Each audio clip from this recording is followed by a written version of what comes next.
Hello hello hello everyone, आप सबका स्वागत है CSWT खात्मा सीरीज के एपिसोड थर्ड, जो कि है बिजनेस कम्युनिकेशन में एंटरप्रेन्योरशिप सिनेरियो इन इंडिया। आज हम बात करेंगे कि एंटरप्रेन्योरशिप होता क्या है, ये इसका डेफिनेशन क्या है, इसका मतलब क्या है, इसके अंदर क्या क्या चीजें आती हैं, कौन कौन एंटरप्रेन्योरशिप बन सकता है, कौन कौन एंटरप्रेन्योर बन सकता है। कुछ फेमस एग्जांपल्स एलन मस्क हैं, जेफ बेजोस है, ये लोग कैसे बने और क्या क्या टाइप्स होते हैं एंटरप्रेन्योरशिप के, जो कि आपकी CSWT की जर्नी में आपसे क्वेश्चंस पूछ सकते हैं ICSI वाले। तो शुरू करते हैं। सबसे पहले हम लोग मतलब देखते हैं कि एंटरप्रेन्योरशिप होता क्या है। तो एंटरप्रेन्योरशिप वो एबिलिटी है जो कि आपको हेल्प करती रन करने में, ऑपरेट करने में। रन मतलब भागने में नहीं, लेकिन अपना बिजनेस चलाने में, उसको ऑपरेट करने में। ऑपरेट मतलब ढंग से उसको ऑपरेशंस करने में। जैसे कितना आपको रॉ मटेरियल लगेगा, कितना आपका बाय प्रोडक्ट निकलेगा, कितनी आपकी कॉस्टिंग होगी, कैसे आपको इन्वेंट्री रखना है, ये सारी चीजें जो होती हैं ये एंटरप्रेन्योरशिप सिनेरियो में आती है। जैसे कि आप अपने कॉलेज में जाते हो, आप हॉस्टल में रहने के लिए जाते हो, तो आपको वहां देखना पड़ता है कि आपको कैसा बेड मिल रहा है, वहां पे कोई किचन है या फिर आपका रूममेट है, कौन है, क्या है, कैसे है, सारी चीजें जो प्लान करते हैं और एक इंसान उस चीज को स्टेप बाय स्टेप एग्जीक्यूशन करता है, उसी को, उस इंसान को हम एंटरप्रेन्योर बोलते हैं और उस पूरी जर्नी को एंटरप्रेन्योरशिप जर्नी बोलते हैं। जहां से एक इंसान सिंपलेस्ट फॉर्म से, जैसे हिंदी में गए तो अर्श से फर्श तक का सफर वो तय करता है, उसी को हम लोग बोलते हैं एंटरप्रेन्योरशिप सिनेरियो। तो चलिए सबसे पहले बोलते हैं entrepreneurship is the ability to run operate a business with goals. इसका मतलब उसने पहले से कोई प्री डिसाइडेड गोल रखा हुआ होगा। मतलब जब आप स्कूल में होते हो तो आपका गोल होता है 12वीं पास कर लो, उसके बाद मजे। फिर जब आप स्कूल पास कर लेते हो फिर कॉलेज में आते हो, कॉलेज में आप सोचते हो बस 3 साल ही बीकॉम के काट लूं फिर मजे। अब आप CS जर्नी में एंटर होंगे EET क्रॉस करने के बाद, तो आप ये सोचोगे बस मैं एग्जीक्यूटिव पास कर लूं फिर मेरे मजे। और फिर जब आपकी आर्टिकलशिप स्टार्ट होगी तब आप सोचोगे बस मैं आर्टिकलशिप क्लियर कर लूं भाई, फिर मजे ही मजे, सब कुछ रखा है मेरे पास ये आ जाएगा वो आ जाएगा। इसी सबको बोलते हैं गोल सेटिंग। तो बोलता है यहां पे कि entrepreneur is the person who has the ability to run and operate a business with goal orientated objects.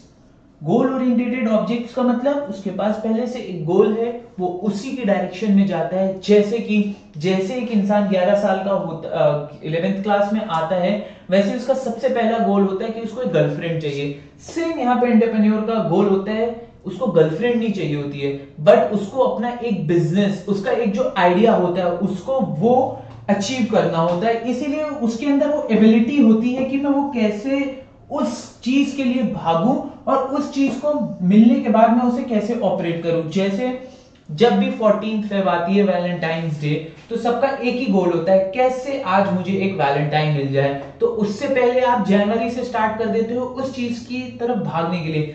Same entrepreneur करता है, वो अपना गोल सेट करता है, फिर गोल के लिए वो रन करता है, उसमें जितनी भी उसके हर्डल्स आती हैं, बाधाएं आती हैं, उन सबको ऑपरेट करता है SWOT एनालिसिस के थ्रू, और फिर वो अपना गोल at the end 14th Feb को अचीव कर लेता है। यही पूरी जो आपकी जर्नी होती है इसी को बोलते हैं एंटरप्रेन्योरशिप जर्नी। ठीक है। Entrepreneur creates a new business, let me erase it वरना आप कंफ्यूज हो जाओगे। तो यहां पे बोलते हैं entrepreneurs create a new business and job opportunities driving economic growth and innovation across India. इसका मतलब ये है कि एंटरप्रेन्योर एक नया बिजनेस आइडिया क्रिएट करते हैं। सिर्फ फॉर एग्जांपल जोमेटो वालों ने सबसे पहले फर्स्ट मूवर एडवांटेज किया। हमारे यहाँ पहले भी चीजों की डिलीवरी होती थी, बट वो एक इतने बड़े लेवल पे नहीं होती थी। आपको खाना खाने रेस्टोरेंट्स में जाना पड़ता था। आप वहां से पिज्जा और हट वाले आपको सबसे पहले उन्होंने home delivery the under 30 minutes. उसी का उन्होंने एक बेसिक पॉइंट उठा के उन्होंने पूरा सिनेरियो चेंज कर दिया।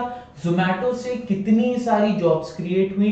जोमेटो वालों ने फर्स्ट मूवर एडवांटेज का यूज करके, भले ही उन्होंने किसी से कॉपी किया हो, बट ये उनका चांस था कि वो उस चीज को अचीव कर ले और उन्होंने वही किया है। ऐसे ही आप भी CSEET एक ही बार में अचीव कर सकते हो अगर आप हमारी सीरीज देख रहे हो। और पूरी सीरीज में एक एक चैप्टर को मैं बहुत ही कम टाइम में और बहुत ही डिटेल तरीके से पढ़ाऊंगा, तो इस बात पे एक लाइक बनता है। तो क्या बोलता है यहाँ पे बोलता है entrepreneurs create a new business and job opportunities driving economic growth. Economic growth कैसे होगी? इकोनॉमिक ग्रोथ ऐसे होगी कि जब आप किसी चीज के लिए वर्क करोगे तो आप उसमें अपना टाइम इन्वेस्ट करोगे, अपनी मनी इन्वेस्ट करोगे, अपने रिसोर्सेज इन्वेस्ट करोगे, तभी तो आप उस चीज को अचीव कर पाओगे। वैसे ही जब भी एंटरप्रेन्योर कोई आइडिया सेटअप करता है या फिर किसी भी चीज का प्रोटोटाइप बनाता है तो वो सबसे पहले टाइम इन्वेस्ट करता है उसमें, उसके बाद उसके रॉ मटेरियल सारे कलेक्ट करता है, जिससे कि आप 4 लोगों से पैसे लोगे तो मनी मार्केट में मनी का फ्लो बढ़ता है।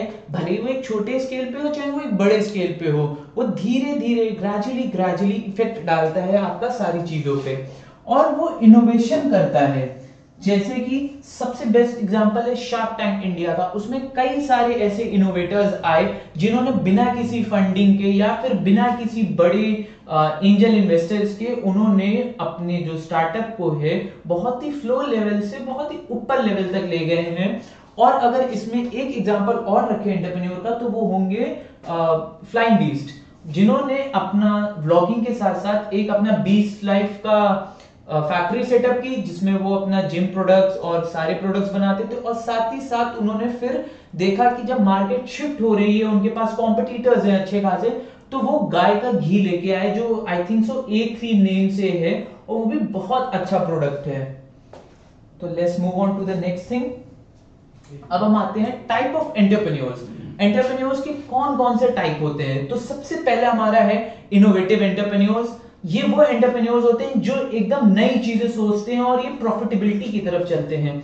इनका ये होता है कि मैं सोसाइटी में कोई नई चीज का इन्वेंशन करूं अपनी कंट्री के लिए, अपनी चीजों के लिए। जैसे हमारे पास अभी पाकिस्तान से जब हमारा वो फाइट हुई थी, एक छोटा सा कोलिजन हुआ था दोनों के बीच में, दोनों नहीं वो तो एक ही साइड कहा जाएगा, तब इंडिया ने अपने होममेड वेपन्स का यूज किया था, S-400 का यूज किया था।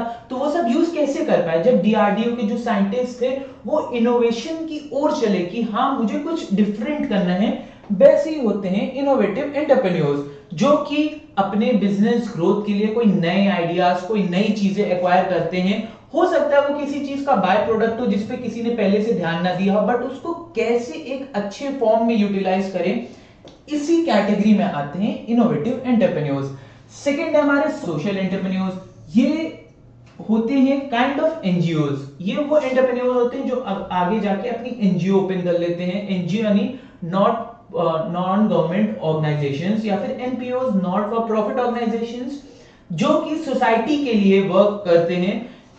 इसका एक एग्जांपल है जैसे पीपल फार्म करके एक एनिमल्स के लिए उन्होंने NPO खोल रखी है। वो जाते हैं फ्री ऑफ कॉस्ट जानवरों का, जो कि स्ट्रे डॉग्स होते हैं, स्ट्रे एनिमल्स होते हैं, रेस्क्यूड एनिमल्स होते हैं, उन सब का बहुत ही मतलब अच्छे से उनका ध्यान रखते हैं, क्योर करते हैं और सारी चीजें करते हैं। वैसे ही होते हैं सोशल एंटरप्रेन्योर्स जो कि अपने नए आइडिया एज वेल एज हमारी सोसाइटी में वो क्या चीज ऐड ऑन कर सकते हैं उसके लिए वो वर्क करते हैं, डे बाय डे वर्क करते हैं। पहले वो अपना गोल सेट करते हैं, उसके बाद वो उस चीज के लिए अपना ऑपरेटिंग एक्सपेंसेस निकालते हैं, कैसे वो चीजें चलेंगी, क्या क्या चीजें लगेंगी, कितने मेंबर्स लगेंगे और वो क्या सोसाइटी में ऐड ऑन कर सकते हैं। तो वो होते हैं हमारे सोशल एंटरप्रेन्योर्स। एक बार पढ़ लेते हैं। ड्राइव सोशल इनोवेशंस, जैसे बताया था, in education, health, human rights, environmental. और इसका सबसे अच्छा एग्जांपल है doctor Yunus of Grameen bank is notable example. Doctor Yunus ने क्या है ना, छोटे लेवल के जितने भी फार्मर्स थे या फिर जितने भी रूरल एरियाज के लोग थे उनके लिए एक छोटा सा बैंक खोला जो कि ग्रामीण बैंक के नाम से बहुत ही ज्यादा पॉपुलर है और बहुत ही अच्छा इनोवेशन था उनकी तरफ से या फिर स्टेप था जो कि उन्होंने, क्योंकि पहले क्या होता था कि आपको सर्टेन अमाउंट पे करना पड़ता था प्राइवेट बैंक्स में अपना अकाउंट खुलवाने के लिए, तो हर कोई जो फार्मर होता था वो सब नहीं अफोर्ड कर सकते थे। इसीलिए उन्होंने एक छोटा ग्रामीण बैंक खोला जिसपे आपके से फॉर कॉल 100 रुपीज से भी आपका अकाउंट खुल जाता है। थर्ड हमारी women entrepreneurship. Just women entrepreneurship is one of the best example how India is growing. हमारे इंडियन इकोनॉमी में भी बहुत सारी ऐसी वुमेन एंटरप्रेन्योर्स हैं जो कि अपना कंट्रीब्यूशन देती हैं। ये होती कौन है? ये वो एंटरप्रेन्योर होती है जो होली एक वुमेन कंट्रोल करती है या फिर उसी के थ्रू वो सेटअप होता है।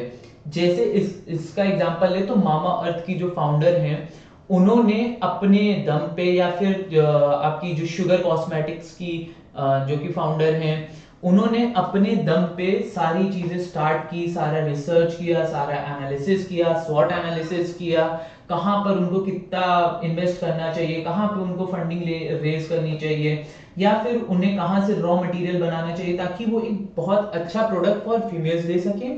और सबसे खास बात वुमेन एंटरप्रेन्योरशिप की ये होती है कि इसमें सारी औरतें, मेनली सारी औरतें ही वर्क करती हैं। हो सकता है वो जो होती हैं मार्टर्ड की जो वाइफ्स होती हैं, जो जो भी हमारे मार्टर्स होते हैं आर्मी के, उनकी वाइफ होती हैं, या फिर वो कोई एसिड अटैक सर्वाइवर भी हो सकती है, या फिर कोई भी हो सकती है ऐसी वुमेन जो कि इन नीड हो। तो ऐसी जो वुमेन एंटरप्रेन्योर्स होती हैं वो उन्हीं को सबसे पहले चांस देती हैं। So let's move to the next type of entrepreneurship, that is scalable startups. ये वो स्टार्टअप्स होते हैं जो कि इस बेसिस पे इनकी फाउंडेशन रखी जाती है कि ये इकोनॉमिक ग्रोथ में एक सब्सटैंशियल पार्ट प्ले करें। जैसे कि कोई भी ऐसा आईटी हब, या फिर अभी देखा जाए तो असम में गूगल अपना जो कि एआई का हब बनाने जा रहा है, वो जो कि इंडिया के लिए one of the biggest startup होगा, जहां पर एआई रूम बन रहे हैं या फिर एआई चैम्बर्स बन रहे हैं फॉर इंडिया। तो ऐसे स्टार्टअप जो कि इकोनॉमी को बूस्ट करेंगे, उसमें प्रॉफिटेबिलिटी ऐड करेंगे, जीडीपी को कंट्रीब्यूशन देंगे, ऐसे टाइप को स्टार्टअप्स को बोलते हैं स्केलेबल स्टार्टअप्स। सो चलते हैं अगले स्लाइड पे, that is functions of entrepreneurship. Entrepreneurship के क्या क्या फंक्शन हैं, उसको क्या क्या चीजों से डील करना पड़ता है। सो सबसे फर्स्ट है इनोवेशन एंड क्रिएटिविटी। जब तक आप कोई नई चीज का इन्वेंशन नहीं करते हो या फिर आप कोई नई चीज नहीं बनाते हो, उसको हम लोग कोई स्टार्टअप या फिर उस इंसान को हम कोई भी एंटरप्रेन्योर नहीं कह सकते। ऐसा नहीं हो सकता है कि आप किसी बाय प्रोडक्ट का जो कि पहले से डिस्कवरेबल है, आप उसका स्टेट चेंज कर दो। से फॉर कॉल, आप जैसे कि पानी को उबाल के गैस बना सकते हो, तो आप ये नहीं बोल सकते हो क्योंकि ये पहले से सारी चीजें डिफाइन हो रखी हैं, पहले से ये सारी चीजें साइंटिस्ट ने डिस्कवर कर रखी है। तो आप ये नहीं कह सकते हो कि ये देखो यार, ये मेरा स्टार्टअप है, मैं पानी को उबाल के भाप बना सकता हूँ। That is absolutely wrong. यहाँ पर इनोवेशन का मतलब है कोई भी ऐसी नई चीज जो कि आप बनाते हो। जैसे कि उबर का एग्जांपल लेते हैं, उन्होंने सारी जो कि टैक्सी बिजनेस है उसको बहुत अच्छे से एक प्लेटफॉर्म पे उन्होंने रखा, जहां से आप कहीं भी इंडिया में, अब्रॉड में खड़े होके आप अपने फोन से टैक्सी बुक कर सकते हो और वो टैक्सी आपको पेमेंट भी शो कर देगी। इससे क्या हुआ कि एक कॉमन पर्सन के लिए बहुत ही इजी हो गया कि अगर वो कहीं रश में है, कहीं जल्दी है, तो वो अपना फोन से टैक्सी बुक कर ले, प्लस उसको उसकी वैल्यू भी पता चल जाएगी कि कितने रुपीस में वो कितने किलोमीटर ट्रैवल कर रहा है। पहले क्या होता था कि टैक्सी वाले अपनी मर्जी से सारा पेमेंट डिसाइड करते थे कि मैं इतनी दूर जाऊंगा तो इतना लूंगा, इतना नहीं लूंगा, यहाँ जाऊंगा वहां नहीं जाऊंगा। बट जब से उबर आया है या फिर ओला आया है, तब से ईज हो गया है कॉमन पीपल के लिए कि आप कहीं भी खड़े होके कितनी भी दूर के लिए, से फॉर कॉल, अब तो उबर ने इंटरसिटी का भी ऑप्शन दे दिया है, पहले इंटरसिटी भी सिर्फ ऑप्शन था, बट अब इंटरसिटी भी अब ऑप्शन है, तो आप सिटी के विद इन या फिर दूसरी सिटी भी जा सकते हो। सेकेंड है क्रिएटिविटी, मतलब आपने कुछ तो ऐसा नया किया हो जो कि बाकियों की नजर से बच गया हो। जैसे कि इस एंटरप्रेन्योरशिप चैप्टर के लिए आप अपने एग्जाम्स के बाद एक बहुत अच्छी सीरीज देख सकते हो एमएक्स प्लेयर पे। उसका सीरीज का आई थिंक सो नेम है नाम कमाना है, आई थिंक सो, जिसमें उन्होंने बताया है कि जस्ट फॉर कि वो अपना एक नाम कमा सके, वो एक डिफरेंट आइडेंटिटी क्रिएट कर सके, तो वो कैसे सारी चीजों में मतलब वो एक एंटरप्रेन्योर बनता है कॉलेज टाइम से, कि वो कैसे अपनी एक जर्नी, सारे आइडियाज को ट्राई कर करके वो कैसे उस चीज को स्केल करता है। एक बार पढ़ते हैं। Entrepreneurs think outside the box and explore new areas for cost-effective business solution, implementing new ideas and creating dynamic product। मतलब एंटरप्रेन्योर है वो जो सोचते हैं ना, वो आउटसाइड द बॉक्स सोचते हैं। वो बाकी कॉमन लोगों की तरह नहीं सोचते हैं कि अरे अगर मेरे पास प्रॉब्लम आ गई तो मेरे पास प्रॉब्लम है। वो प्रॉब्लम नहीं सोचते हैं, वो प्रॉब्लम का सोल्यूशन सोचते हैं। और वो कोई शॉर्ट टर्म सोल्यूशन नहीं होता है, वो एक लॉन्ग टर्म सोल्यूशन होता है। जैसे कि एक एस्ट्रोटॉक करके ऐप है, उसमें आप घर बैठे अपनी कुंडली वगैरह देख सकते हो। और अब उन्होंने पंडितों के नंबर भी उस पे दे दिए कि आप उनसे भी कंसल्ट कर सकते हो। तो उन्होंने भी जो एक बेसिक हमारा जो इंडियन कल्चर में चलता आता था कि आपकी कुंडली वगैरह का, उन्होंने उस चीज को मॉडर्नाइज कर दिया। तो उन्होंने यहाँ कोई इनोवेशन नहीं किया, बट उन्होंने क्रिएटिविटी की। उन्होंने बॉक्स के आउटसाइड सोचा कि यार अगर मैं इसको लो लेवल पे रखता हूं तो कोई फायदा नहीं होगा। तो उन्होंने उसको एक नेक्स्ट लेवल पे ले गए, उन्होंने उसमें एक नई चीज क्रिएट की। ठीक है। और उसके बाद बोलता है new areas for cost effective business. मतलब उन्होंने बहुत ही कम रेट पे, एस्ट्रॉक्स वालों ने बहुत ही कम रेट पे पंडितों के नंबर शेयर कर रखे हैं।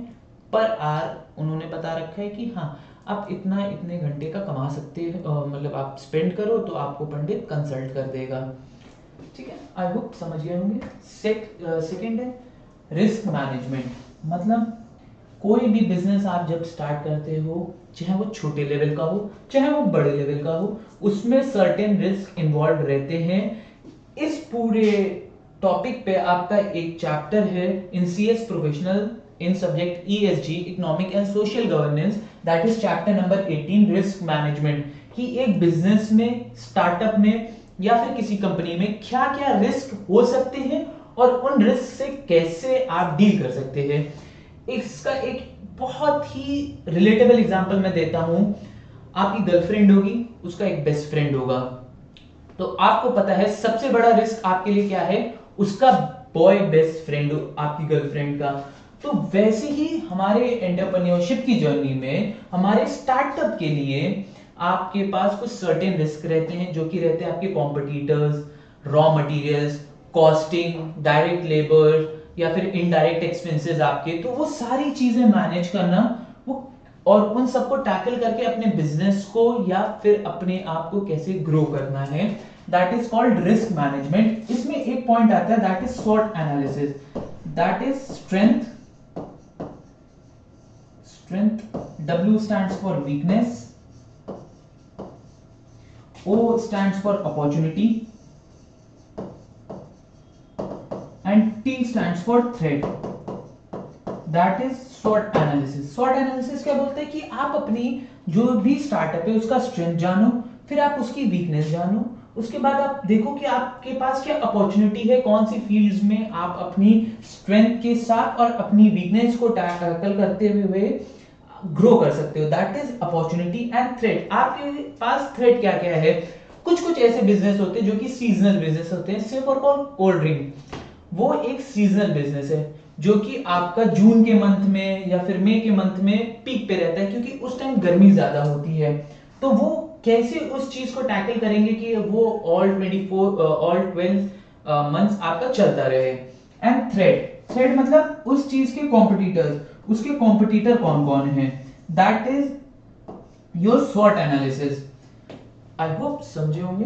थर्ड है इकोनॉमिक कैटलिस्ट। इकोनॉमिक कैटलिस्ट का मतलब है कि आप कितना इकोनॉमी में कंट्रीब्यूट करते हो so that it can raise their GDP, या फिर उनका आप कितना ज्यादा सोशली पीपल के लिए काम करते हो ताकि people in common sub grow कर सके आपके ऐप के through. Either can be your business, startup, कुछ भी जो कि आप इकोनॉमी में ऐड करते हो, that helps in growing your GDP as well as developing the common people collectively. Accelerate economic development, जो बताया था, by discovering new uses of resources। मतलब आप कोई भी ऐसा पहले से प्रीडिफाइंड रिसोर्स है उसका कोई न्यू यूज निकालते हो, that is your economic catalyst. And maximizing their utilization across sections. मतलब आप एक ही चीज के मल्टीपल यूजेस निकाल देते हो जो कि पहले डिस्कवर नहीं हुए थे, वो भी आपकी इकोनॉमी में हेल्प करता है। And the fourth one is market research, कि आप कैसे मार्केट रिसर्च करते हो। आप कहीं पर भी जाते हो, से फॉर कॉल आप अपनी गर्लफ्रेंड को कहीं रेस्टोरेंट में, कैफेज में या फिर हिल स्टेशन पे घुमाने जाते हो, तो you look for the best place जहां पे आप अच्छी अच्छी मेमोरीज क्रिएट कर सको। Same is with entrepreneurs. Before starting their business they want to do all these 4 things, जिससे उनका जो भी स्टार्टअप है वो एक अच्छे से ग्रो कर सके। So the market research is one of the major part in entrepreneurship journey, as it helps the person to know how he can grow his startup more and more। मतलब वो सबसे पहले जो चीज करेगा ना, वो अपने प्रोडक्ट के लिए एक मार्केट रिसर्च करेगा कि ये जो प्रोडक्ट मैं बना रहा हूं या ये जो स्टार्टअप में ला रहा हूं, ये कितने अच्छे से आगे जाके मेरे को फल देगा। That is conduct groundwork before ventures, analyzing strength, weakness, using analytical techniques and empirical findings। बस इसको एक शॉर्ट में बोले तो ये SWOT एनालिसिस के अंडर आता है कि आप कितनी मार्केट रिसर्च करते हो, ताकि आप देख सको कि आप कितना ज्यादा आगे आने वाले टाइम में ग्रो करते हो। Let's move on to the next slide, and that is your entrepreneurship processing stage। तो ये आपकी जितनी भी स्टेजेस है ना, ये डिटेल स्टेजेस हैं जो कि आपको बताती है कि एंटरप्रेन्योर सबसे पहले क्या क्या चीजें करता है। तो सबसे पहले वो करता है market research, that is gather interpret information about target market, competition, consumer preferences for new ideas. मतलब कुछ नहीं, सिंपल स्वॉट एनालिसिस करता है। मैं अपना जो भी चीज मार्केट में बड़े स्केल पे बना रहा हूं, वो कैसा परफॉर्म करेगा इन द स्टार्टिंग फेज। कोई भी जो न्यू प्रोडक्ट आता है तो वो सबसे पहले उनका एक छोटा प्रोटोटाइप बनाते हैं, ताकि वो एक कॉमन पीपल में जाके से फॉर कॉल 100 लोगों के बीच में जाके अपना मार्केट रिसर्च करते हैं। फिर उस बेसिस पे कितने लोगों ने उसको पसंद किया, क्या उनका मार्केट प्राइस रहा, कैसे लोगों ने उस चीज पे रिएक्ट किया, उसी बेसिस पे वो अपने आइडियाज को जज करते हैं और उसी में फिर आगे वर्क करते हैं। जब आइडियाज अच्छे लगते हैं लोगों को, वो एक रेशियो निकालते हैं कि 70-30 का, 80-20 का या फिर 50-50 का। कुछ सारी चीजें होती हैं जो कि अलग अलग रेशियोज पे वर्क करती हैं, वो उसी हिसाब से उसको जज करते हैं। The second is business model outline. मतलब create structure for how company creates, delivers and captures values in marketplace। मतलब वो जो भी स्टार्टअप लाएंगे तो वो कैसे वर्क करेगा, उसकी कॉस्टिंग कितनी होगी, वो क्यों आना चाहिए, वो कैसे चलेगा, उसका जो डिलीवरी होगी वो कैसे होगी। आजकल तो बहुत सारे ऐसे प्लेटफॉर्म आ गए, थर्ड पार्टी प्लेटफॉर्म, जो कि आपको हेल्प करते हैं to like deliver your products. पहले ऐसा नहीं था। पहले जो आपने देखा होगा कि नापतोल चैनल है, उस पे सही कई सारी जो थर्ड पार्टी अपने एडवर्टीजमेंट रन करती थी, वहां से कॉल करो फिर उनके पास कनेक्ट होता था। आप बताओ कि मैंने ये वाला एडवर्टीजमेंट देखा था, वहां पे एक एडवर्टीजमेंट कोड होता है, मैंने ये प्रोडक्ट देखा था, इतने में दिखा रहा है, ये मुझे चाहिए। तो पहले वैसा होता था, बट अब क्या, अब आप अपना फोन खोलते हो, अमेजोन, फ्लिपकार्ट, कुछ भी खोलते हो, मिंत्रा, आपको जो अच्छा लगता है वो आप ऑर्डर कर देते हो। तो सेम चीजें बताता है कि बिजनेस मॉडल आउटलाइन, जैसे आप कैसे अपने बिजनेस को लोगों में डिलीवर करोगे, कैसे आप उसके एक्सपेंसेस मैनेज करोगे, कहां पे आपका कंपनी खुलेगी, कहां पे उसका हेड ऑफिस होगा, वही सारी चीजें बताता है business model outline. Third is detailed analysis. Detailed analysis का मतलब से कि आप अपनी वीकनेस कैसे हैंडल करोगे, आप अपनी अपॉर्चुनिटीज कैसे ढूंढोगे, आप अपने थ्रेड्स को कैसे टैकल करोगे, that is your detailed analysis. इसमें कई सारी चीजें बार बार रिपीट हुई हैं, इसलिए मैंने इसको बहुत ही कॉम्प्रिहेंसिव, जो चीजें नहीं रिपीट हो रही बार बार उन्हीं को मैं ला रहा हूं। And the third is resource assembly, कि आपकी जो जितना भी रॉ मटेरियल होगा या फिर जितना भी गुड्स होगा वो कहां से आएगा, कैसे आएगा, कितनी क्वांटिटी में आएगा। क्योंकि कई बार क्या होता है ना, जो लोग जहां पे रहते हैं या फिर जहां पर भी वो अपना स्टार्टअप स्टार्ट करते हैं, तो वहां पर सारी चीजें अवेलेबल नहीं होती, सारा रिसोर्सेज नहीं अवेलेबल होता है, तो उन लोग को बाहर से एक्सपोर्ट करना पड़ता है। तो इसी बेसिस पे उन्होंने रखा है इसमें एक पॉइंट, रिसोर्स असेंबली, कि आपको ये आइडेंटिफाई करना होता है कि फाइनेंसेस, ह्यूमन रिसोर्स, इन्वेस्टमेंट या फिर पर्सनल या बिजनेस एक्टिविटी के लिए आपके पास सारे रिसोर्सेज, सारा रॉ मटेरियल कहां से आएगा। And the last one is launch and manage, कि आप कब अपने प्रोडक्ट को लॉन्च करोगे, कैसे मैनेज करोगे, कैसी सारी चीजें चलेंगी, उसी का हमारा लास्ट पॉइंट है launch and manage. The next one is government initiative for entrepreneurs. तो आपने देखा होगा जब से नरेंद्र मोदी सिंस 2014 आए थे, तब से हमारे यहाँ एक बहुत ही ज्यादा चीज को उन्होंने पुश दिया है, बूस्ट दिया, that is make in India and startup India. दोनों चीजें इंटरकनेक्टेड है। मेक इन इंडिया इसलिए ताकि हम कभी किसी पे डिपेंडेंट ना रहे, एंड स्टार्टअप इंडिया इसलिए क्योंकि जितनी ज्यादा स्टार्टअप होंगी उतनी ही ज्यादा आपकी इकोनॉमी डेवलप होगी, क्योंकि जब नई चीजें आएंगी तो लोग उसके लिए इन्वेस्ट करना चाहेंगे, ना कि पहले से जो एग्जिस्ट कर रही हैं उनके लिए। Let's read it once. ये बहुत ज्यादा डिटेल में पढ़ने की जरूरत नहीं है, हाँ, बट जो मैंने यहाँ पे लिखा है वो एक बार आप पढ़ जरूर लीजिएगा।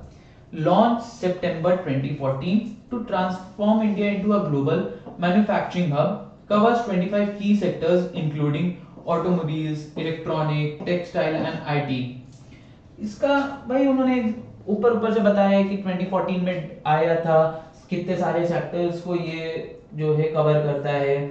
सिंगल विंडो क्लियरेंस होती है इसमें, इंक्रीज एफडीआई लिमिट्स होती हैं। एफडीआई नहीं, फॉरेन डायरेक्ट इन्वेस्टमेंट की, आप कितना फॉरेन से डायरेक्ट इन्वेस्टमेंट ले सकते हो अपने लिए। इन्वेस्टर फैसिलिटेशन सेंटर होता है जहां पे आपकी ग्रीवेंसेस सॉल्व होती हैं। ग्रीवेंसेस मतलब आपकी सारी परेशानी विपदाएं जो कि वो आपकी सॉल्व करके नहीं गई। स्टार्टअप इंडिया, सेकेंड हमारा स्टार्टअप इंडिया लॉन्च हुआ था 2016 में for employment generation and wealth creation.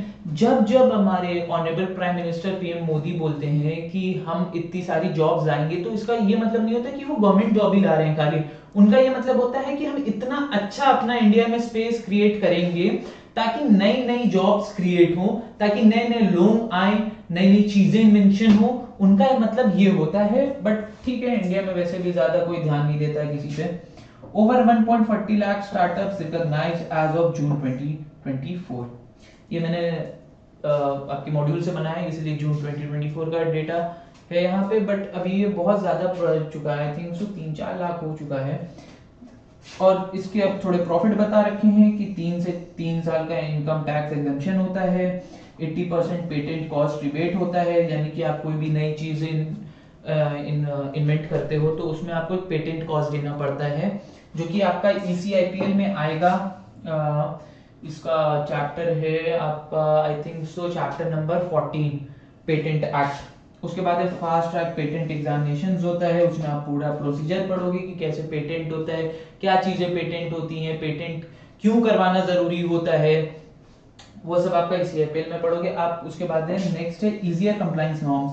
मतलब बहुत ज्यादा इसके नॉर्म्स नहीं होते हैं कि आपको ये भी कंपाइल करना है, वो भी वैसा कुछ नहीं है, बहुत ज्यादा सिंपल रहता है। जब आप अपनी स्टार्टअप बनाते हो, स्टार्टअप में इन्वेस्टमेंट कैसे होता है, ये सारी चीजें आप SBIL CS एग्जीक्यूटिव में पढ़ेंगे। इसीलिए बोल रहा हूँ EET जल्दी क्लियर करो, सारी चीजें पढ़ो, बहुत इंटरेस्टिंग चीजें हैं, आपको मजा आ जाएगा पढ़ के। अब चलते हैं स्टैंड अप इंडिया स्कीम पे। ये स्कीम क्या है पढ़ते हैं। सबसे पहले ये स्कीम बोलती क्या है कि इसका ऑब्जेक्टिव है कि bank loan between 10 lakh and 1 crore for SC ST and women entrepreneurs for greenfield enterprise. इसका मतलब क्या हुआ? इसका मतलब ये हुआ कि जितनी भी हमारी बैकवर्ड क्लासेस हैं, SC ST या फिर जो भी है EWS, उनके लिए या फिर वुमेन एंटरप्रेन्योर्स के लिए ये एक लोन प्रोवाइड करती है 10 लाख से 1 करोड़ के बीच में, ताकि वो अपना एक स्टार्टअप स्टैब्लिश कर सके। The third criteria in this is eligibility. कौन कौन एलिजिबल है? SC ST एलिजिबल है, वुमेन जो कि 18 साल से ज्यादा है। बहुत ही ज्यादा सिंपल सी चीज है, 18 साल से कम कोई भी लड़की या फिर कोई भी पर्सन कोई भी लोन नहीं ले सकता है। हाँ, बट आजकल टीनेजर्स के लिए एक लोन आया है जिसमें उनके फादर मदर या गार्जियन का एक नाम पड़ता है, एक कॉन्ट्रैक्ट साइन होता है कि आपको इतने टेन्योर में लोन देना ही देना है, अदरवाइज मतलब बैंक से वो फिर आपका करके सिविल स्कोर वगैरह खराब कर सकते हैं, या फिर आपके मदर फादर का। For non individual enterprises 51% share holding bye eligible criteria required. मतलब स्टार्टअप इंडिया के अंडर अगर आपको बैंक से लोन चाहिए तो आपको ये एलिजिबिलिटी क्राइटेरिया आपको फुलफिल करना पड़ेगा। The third one is loan structure, कि इनका लोन स्ट्रक्चर क्या है। 85% ऑफ प्रोजेक्ट कॉस्ट कवर्ड। मतलब आपकी जितनी भी प्रोजेक्टेड कॉस्ट होगी, प्रोजेक्टेड कॉस्ट क्या होती है? मतलब आपकी स्टार्टअप को रन करने में जितनी भी कॉस्ट लगेगी उसका 85% आपको ये लोन देंगे। रीपेबल इन 7 इयर्स, मतलब कि आपको एक अच्छा खासा टाइम दिया जा रहा है with maximum 18 month moratorium period, मतलब कि आपको 18 महीने का एक पीरियड दिया जाएगा जिसमें आप अगर एक भी लोन की किस्त नहीं देते तब भी चल जाएगा।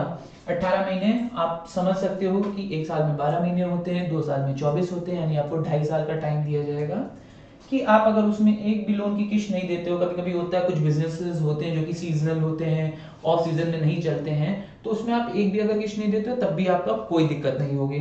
थर्ड है interest rate, lowest applicable rate not exceeding base rate, that is 3% of tenure premium for the category, मतलब आपके डिफरेंट डिफरेंट बैंक से आपको लोन मिल जाएगा बहुत ही लो रेट पे, दैट इज 3% पे।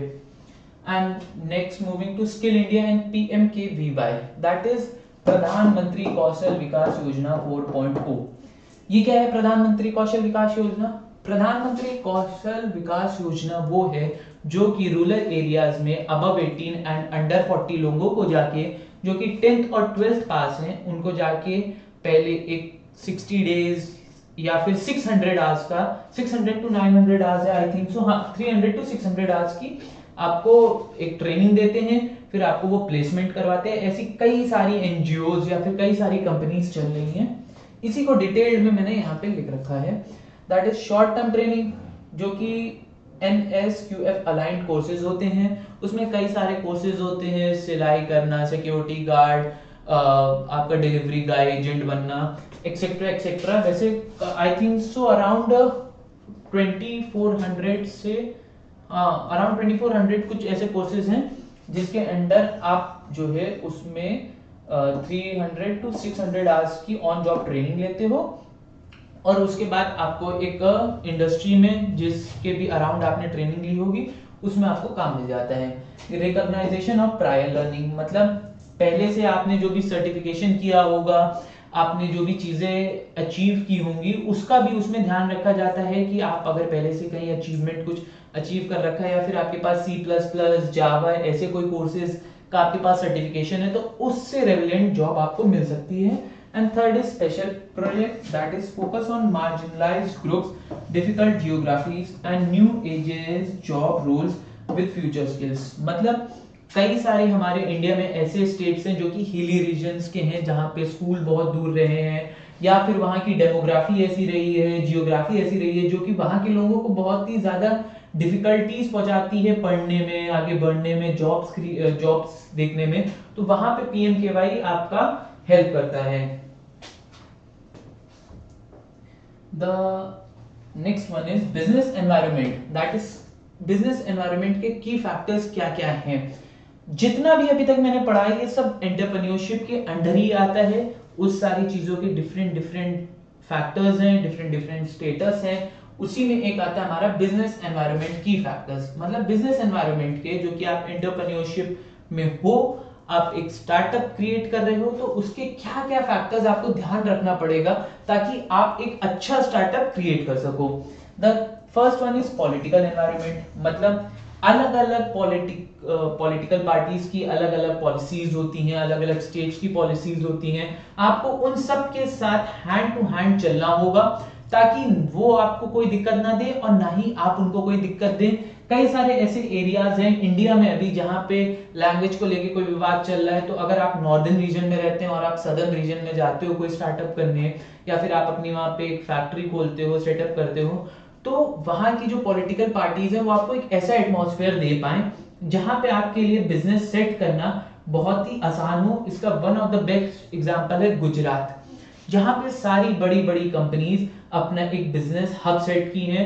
The next emerging one is UP, और इसके बाद जैसा कि प्रोजेक्ट किया जा रहा है कि असम में या फिर उत्तराखंड में भी ये लोग सेम टू सेम ऐसा एटमॉस्फेयर देगी पॉलिटिकल पार्टीज कि जो कि आपके बिजनेस में आपको हेल्प कर सके। The second one is economic environment, मतलब वहां पे कितनी जीडीपी है, कितना इन्फ्लेशन है, कितना एक्सचेंज रेट है, जैसे हर स्टेट की जीडीपी अलग होती है, वहां पे सारी चीजों की कॉस्टिंग अलग होती है। आप अगर बात करें तो यूपी में जो बाइक ऑयल रेट है, जो कि पेट्रोल का रेट है, वो है 96 for normal petrol and 101 for speed petrol. But ये आप गुजरात में जाओगे तो वो वेरी करेगा, वहां के रॉ मटेरियल्स की वैल्यू अलग होगी। अब जो हमारा यूपी है वो है लैंडलॉक्ड, चारों तरफ से हमारे यहाँ स्टेट है, बट जो गुजरात है वहां पे एक सी पोर्ट भी है। तो आप कोई भी चीज बाहर से एक्सपोर्ट करोगे या कोई भी चीज बाहर एक्सपोर्ट करोगे या फिर कहीं से भी इंपोर्ट करोगे तो आपको अलग अलग कस्टम ड्यूटीज देना पड़ेगा। फिर वहां से अगर आप गुजरात से यूपी में लाना चाहोगे तो आपको एक्स्ट्रा पैसे देने पड़ेंगे फॉर ट्रांसपोर्टेशन एक्सेट्रा। तो उसी चीज में आता हमारा इकोनॉमिक एनवायरनमेंट कि वहां पे एनवायरनमेंट जो इकोनॉमिकली वो कैसा है, कितना आपको हेल्प करता है स्टार्टअप्स वगैरह में। And the third one is socio culture environment, मतलब वहां का सोशल एनवायरनमेंट कैसा है। जैसे कि जिस लड़की से आप शादी करना चाहते हो उसके घर वाले कैसे हैं, that is your social cultural environment. आपने उसको तो जान लिया बट उसके घर वालों को आप नहीं जान पाए। वो बंगालन है, वो महाराष्ट्र की है, वो गुजराती है, तमिल है, क्या है कि वहां सेम यहीं पे स्टार्टअप्स भी पहले अपने सोशल कल्चरल देखते हैं कि वहां के लोग जहां भी वो स्टार्टअप करना चाहते हैं वो लोग कैसे हैं। ये वाली चीज जो आती है ना वो आपके मार्केट रिसर्च में आती है कि आप देखते हो समझते हो कि वहां के लोगों की कैसी क्या पसंद है, उसी हिसाब से आप अपनी स्टार्टअप स्टार्ट करते हो। And the fourth one is technological environment, मतलब वो कितना टेक फ्रेंडली एरिया है। जैसे बिहार में आप कोई भी अगर अपना टेक्निकल चीज स्टार्टअप लगाना चाहोगे तो वो थोड़ा सा आपके लिए डिफिकल्ट होगा in comparison with Gujarat. Gujarat क्या है, वहां पे गिफ्ट सिटी है, या फिर अगर आप बैंगलोर जाओगे तो उसको तो सिलिकॉन वैली बोलते हैं ऑफ इंडिया। सो वो आपके लिए बहुत हेल्पफुल रहेगा। तो उसी का एक एग्जांपल मैंने अभी दिया, उसी में बोलता है innovation, automation and digital transformation driving competitive percentage and efficiency. मतलब कि आप जहां जिस स्टेट में भी अपना स्टार्टअप लगाओगे वो कितना टेक फ्रेंडली है, वो चीजें आपको बहुत हेल्प करेंगी। The last one is legal environment, मतलब वहां के लॉज कैसे हैं, वहां के बायलॉज कैसे हैं, वहां की जितने भी जुडिशियल पावर है वो कैसी है, कैसा ऑपरेट होता है। जैसे कि जब भी आप यहाँ पे लीगल एनवायरनमेंट की बात करते हो वो हो जाएगा कि आप क्या वहां पे सिक्योरिटी कितनी है कि आपकी फैक्ट्री, आपका स्टार्टअप बिना किसी ब्राइब के या फिर बिना किसी लीगल पचड़े में फंसे फंसे आपका कैसे चलेगा। आई होप ये क्लियर होगा। अगर कुछ डाउट हो तो आप कमेंट्स में पूछ सकते हो। The next one is ease of doing business reforms. ये एक रफ आइडिया दिया है, आपके मॉड्यूल में था तभी मैंने ऐड कर लिया कि 130th रैंक पे थे हम 2016 में, हम 63 रैंक पे आ गए 2019 में, और हम 10th रैंक में आ गए in case of entrepreneurship and startup all over globally. ठीक है, डीपीआईआईटी क्या है, डिपार्टमेंट ऑफ हमारा इंडस्ट्री एंड इंडस्ट्रियल ट्रेड है। spearheads reforms through business reforms action plans, ranking states UTs on implementation, key focus areas including license rationalization, risk based inspection, simplified return filing and your I think so what is this digitization। मतलब कि आपको ये बताता है कि हमारा जो entrepreneurship है या फिर स्टार्टअप है वो किस रैंक पे रही है अभी तक। 2016 में 130 थी, 2019 में 63 हुई, 2023 से 27 के बीच में प्रोजेक्टेड है कि वो 10th रैंक में आ जाएगी। अभी I think so 14th rank पे थी 2018 से 2022 तक। The last one is challenges and way forward, मतलब अभी आपके एंटरप्रेन्योरशिप के लिए क्या क्या चैलेंजेस हैं, क्या क्या बॉटलनेक्स हैं। बॉटलनेक का मतलब हिंड्रेंस, यानी कि कोई भी रुकावट, कोई भी चैलेंज। तो पहला है इनएफिशिएंट टाइम मैनेजमेंट, मतलब आप अपना टाइम अच्छे से नहीं मैनेज करते हो, वो सबसे बड़ा आपके लिए, चाहे वो एंटरप्रेन्योरशिप हो या लाइफ हो, हर चीज में आपको एक अपना डेडिकेटेड टाइम स्लॉट देना चाहिए। मैं ये नहीं कह रहा कि आप 10 से 12 ये काम करो, बट हाँ मैं ये कह रहा हूँ कि अगर आपका 2 घंटे पढ़ने का टाइम है दिन में तो आप 2 घंटे पढ़ाई को दो, 1 घंटे गर्लफ्रेंड को दो, 3 घंटे अपने फ्रेंड्स को दो। जैसा भी आप उसको डिवाइड करते हो, जैसे भी आप बैकग्राउंड से आते हो, सेम चीज हमारी एंटरप्रेन्योरशिप में अप्लाई होती है कि आपको इन एफिशिएंटली टाइम मैनेजमेंट करना चाहिए। सेकेंड इज इनएक्विडेट फंडिंग एक्सेस, मतलब बहुत बार ऐसा हुआ है कि स्टार्टअप्स अच्छे हैं बट उनको फंडिंग नहीं मिली है, ये उसके लिए सबसे बड़ा हिंड्रेंस है। इसी के लिए गवर्नमेंट ने हमारी स्टार्टअप इंडिया या फिर स्किल इंडिया सारी चीजें लाई हैं जिससे आपको एक हेल्प मिल सके। The third one is skill shortage in specified domains, मतलब कई बार ऐसा होता है कि अच्छे अच्छे स्किल वाले बंदे बड़ी कंपनीज ले जाती हैं, वो स्टार्टअप में नहीं आते हैं क्योंकि वहां पैसे कम मिलते हैं। इसीलिए ये भी एक बहुत बड़ा जो है बॉटलनेक है फॉर स्टार्टअप्स। पॉलिसी अनसर्टेनिटी, कोई भी पॉलिसी नहीं बनी होती है पहले से, कोई भी चीजें फिक्स्ड नहीं रहती है क्योंकि वो एक नई नई फॉर्म होती है। जस्ट लाइक नई दुल्हन के लिए सारी गलतियां माफ होती हैं और वही पुरानी दुल्हन के लिए सारी गलतियां पाप होती हैं।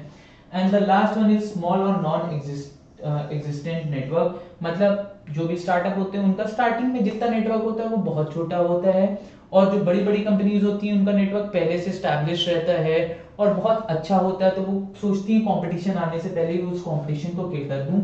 अब ये है नेक्स्ट है हमारा नीड फॉर एंटरप्रेन्योरशिप। एंटरप्रेन्योरशिप की क्या क्या जरूरत है? पहला कैपिटल फॉर्मेशन एंड एम्प्लॉयमेंट, मतलब जीडीपी में कंट्रीब्यूट करेगा, नई नई जॉब्स लाएगा। Second is balance regional development, मतलब सारे रीजन में एक जैसा ग्रोथ होगा, एक जैसी सारी चीजें डेवलप होंगी। The third one is economic power distribution, मतलब इकोनॉमिक पावर डिस्ट्रीब्यूशन का मतलब क्या कि इकोनॉमी एक जैसी आपकी अलग अलग स्टेट से उठेंगी और वो एक इंडिया को एज अ होल या फिर अपनी कंट्री को एज अ होल आपको हेल्प करेगी इकोनॉमिक डेवलपमेंट करने में। The fourth one is innovation culture promotion, मतलब नई नई चीजों का अपने कल्चर के थ्रू प्रमोशन करना। मतलब जैसे उत्तराखंड के लोग जो उनका ट्रेडिशनल डांस है उसमें अगर वो कुछ इनोवेशन करते हैं, या फिर उस ड्रेस में जो वो पहनते हैं ट्रेडिशनल ड्रेस, उसमें कुछ ऐसा इनोवेशन करते हैं और उसको अपने स्टार्टअप से इंट्रोड्यूस करते हैं, मार्केट में लाते हैं, तो वो वहाँ का कल्चर डेवलप कर रहा है नई चीजों के साथ। The last one is export business growth, जो कि आपका बहुत ज्यादा जरूरी है इंडिया के लिए कि वो अपना जो भी बिजनेस है उसको ग्रो करने के लिए प्रोडक्ट एक्सपोर्ट करना भी शुरू करें। बिफोर 2014 हम लोग बहुत ज्यादा चीजें इंपोर्ट करते थे बाहर से, बट आफ्टर 2014 हम लोग बहुत सारी चीजें इंपोर्ट भी करने लगे हैं और एक बहुत अच्छा बैलेंस अब बनता जा रहा है धीरे धीरे इंडिया में कि हम नई नई चीजें जो है अपने इंडिया से एक्सपोर्ट कर सके। तो यही थी आज हमारी एंटरप्रेन्योरशिप पे क्लास। आई होप आप सबको ये क्लास अच्छी लगी हो। कोई भी डाउट हो, कोई भी कंफ्यूजन हो, do comment in the comment box और मिलते हैं नेक्स्ट क्लास में। तब तक के लिए गुड बाय।